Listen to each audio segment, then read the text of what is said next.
وہاں پر خیبر پختونخوا کے chief minister جناب سہیل آفریدی اپنے ساتھیوں کے ساتھ بہت عرصے کے بعد، پہلے تو آتے رہے 10-11 دفعہ، پھر بہت عرصہ نہیں آئے، لیکن ایک بار پھر سہیل آفریدی وہاں پہ تھے، وہ بھی ٹھنڈ میں سلمان اکرم راجہ کے ساتھ اپنے منسٹرز اور اپنے رفقائے کار کے ساتھ بیٹھے رہے۔ اس کے علاوہ عمران خان کے ذاتی معالج ڈاکٹر عاصم جو ہیں وہ حمید میرا خیال ہے ہاسپٹل ہے، حمید پتہ نہیں کیا نام ہے اس کا، جو لاہور کا ایک ہاسپٹل ہے، اس کے ایک ڈاکٹر خرم صاحب کو جو ریٹنا کے اسپیشلسٹ ہیں، آنکھ کے اسپیشلسٹ ہیں، ان کو بھی ساتھ لے کر آئے ہوئے تھے۔ پہلے میں ذرا ڈاکٹر صاحب کا ذکر کر دوں۔ ڈاکٹر عاصم نے وہاں پر میڈیا سے بات کرتے ہوئے یہ بتایا کہ نومبر 2024 میں آخری دفعہ ان کی عمران خان کے ساتھ ملاقات ہوئی تھی، اور جب ان کی ملاقات ہوئی تو اس وقت عمران خان کو کسی بھی قسم کی کوئی تکلیف نہیں تھی، وہ ٹھیک تھے۔ انہوں نے ان سے اپنی آنکھ کی کسی سوزش، انفیکشن، بیماری یا تکلیف کا انہوں نے ذکر نہیں کیا تھا۔ ڈاکٹر خرم جو حمید ہاسپٹل سے آئے ہوئے تھے، لاہور سے آئے ہوئے تھے، ان سے سوال پوچھے گئے کارنیا کے حوالے سے، ریٹنا کے حوالے سے، تو انہوں نے کہا کہ دیکھیے جس طرح سے دل کی بیماری کسی کو کم ہوتی ہے، کسی کو زیادہ ہوتی ہے، اب یہ میں نے چونکہ صورتحال دیکھی نہیں ہے، میرے سامنے کوئی رپورٹس بھی نہیں ہے، نہ میں نے معائنہ کیا ہے ان کا، تو میں کہہ نہیں سکتا کہ اس وقت کس حد تک عمران خان کی آنکھ کو نقصان پہنچا ہے، لیکن یہ معاملہ بڑا سیریس ہے۔ یہ جو اوکلوژن ہے،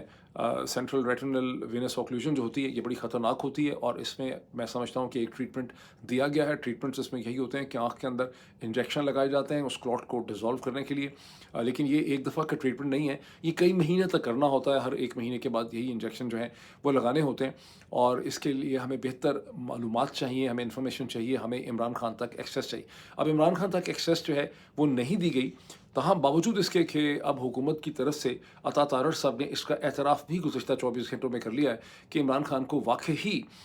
ہفتے اور اتوار کی درمیانی رات کو ہاسپٹل جو ہے وہ لایا گیا، لیکن اس کے باوجود ملاقات وغیرہ کرنے کا کوئی ذکر جو ہے وہ نہیں۔ محترمہ یعنی کہ نہیں کروائی گئی، ایکسیس جو ہے نہیں دی گئی۔ یہ کتنی ویسے افسوس کی اور کتنی صفاقانہ قسم کی صورتحال ہے، جس کے بارے میں عمران خان کی ہمشیرہ جو نورین، انہوں نے یہی کہا تھا ایک دن پہلے اپنے اردو کی ٹویٹ کے اندر کہ یہ صرف یہ ایک ظلم نہیں ہے، یہ صرف ایک بے حسی نہیں ہے، بلکہ یہ ایک مجرمانہ فعل بھی ہے جو اس وقت کیا جا رہا ہے۔ بہرحال ڈاکٹر علیمہ خان صاحبہ نے ایک ٹویٹ کیا جس میں انہوں نے کہا کہ ہم صرف عمران خان کی صحت اور کنڈیشن کے بارے میں کنسرن نہیں ہے، یا اس کا مطالبہ ہم نہیں کرتے میٹنگ کا، بلکہ ہم عمران خان کی فوری رہائی کا بھی مطالبہ کرتے ہیں۔ اگر آپ علیمہ خان صاحبہ کے اس ٹویٹ کو غور سے پڑھیں ایک آدھ دفعہ، تو آپ کو فیلنگ ہوتی ہے کہ انہیں یہ احساس ہے، وہ یہ سمجھ چکی ہیں کہ عمران خان کو فوری طور پہ کوئی خطرہ نہیں ہے۔ اب ان کے اندر وہ پریشانی جو پہلی والی پریشانی ہوتی اب سے 24 گھنٹے پہلے، وہ اب اس وقت محترمہ علیمہ خان کے اندر آپ کو نظر نہیں آتی۔ اچھا، اب آپ دیکھیں کہ میڈیا میں ایک انٹرسٹنگ چیز یہ ہوئی ہے کہ بہت سے ایسے ناقد عمران خان کے جو عمران خان سے شدید نفرت کرتے ہیں، ان کے بارے میں کبھی بھی کوئی بات کرنے کو تیار ہی نہیں ہے، انہوں نے بھی گزشتہ 24 گھنٹے میں عمران خان کی صحت کے حوالے سے خاصے سوالات اٹھائے ہیں، اور اس کو انہوں نے خاصا فوکس کیا ہے، جس کی وجہ سے عمران خان کے چاہنے والوں میں اور پاکستان تحریک انصاف کے سپورٹرز کے اندر بھی، ان کے ذہنوں میں بھی خاصے سوال پیدا ہوئے ہیں کہ یہاں پہ کیا ہو رہا ہے، یہاں پہ کوئی ایسی چیز تو نہیں ہو رہی جس کو ہم ٹھیک طرح سے انڈرسٹینڈ جو ہے وہ نہیں کر سکتے۔ اب یہ جو سارا کا سارا میں نے آپ کو کہا تھا کہ میں سیناریوز آپ کے سامنے رکھوں گا پاور پالیٹکس کے، اس سٹیج پہ ظاہر ہے کہ اب جو اس وقت سپریم کورٹ کے سامنے جا کے سفارش رکھی جائے گی، اور جو دھرنا دیا گیا ہے، جو اس وقت پاکستان میں عمران خان کی صحت کے حوالے سے ڈسکشن ہو رہی ہے، یہ تمام چیزیں کیلکولیٹڈ ہیں جنرل عاصم منیر اور ان کی ٹیم کے اوپر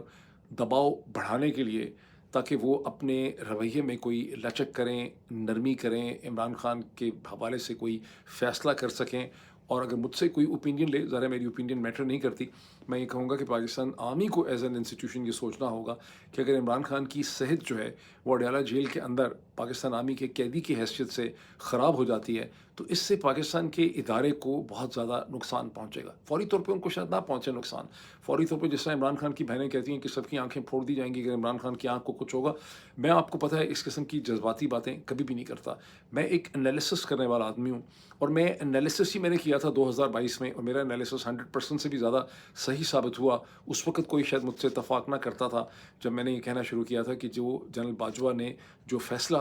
جس طرح کے فیصلے کیے ہیں اور جس طرح سے اس کو لے کے چل رہے ہیں، پاکستان کے عوام خاص کر کے خیبر پختونخوا میں اور ان کے اور فوج کے درمیان میں ایک خلیج حائل ہو جائے گی، نفرتوں کی، بدگمانی کی، وہ حائل ہو چکی ہے آج، اس کو سبھی لوگ سمجھتے ہیں۔ اب اس سٹیج پہ میں بار بار یہ کہہ رہا ہوں کہ اگر جنرل عاصم منیر اور ان کی ٹیم جو ہے، انہیں عمران خان کے حوالے سے ایک لچک اور ایک نرمی پیدا کرنی چاہیے۔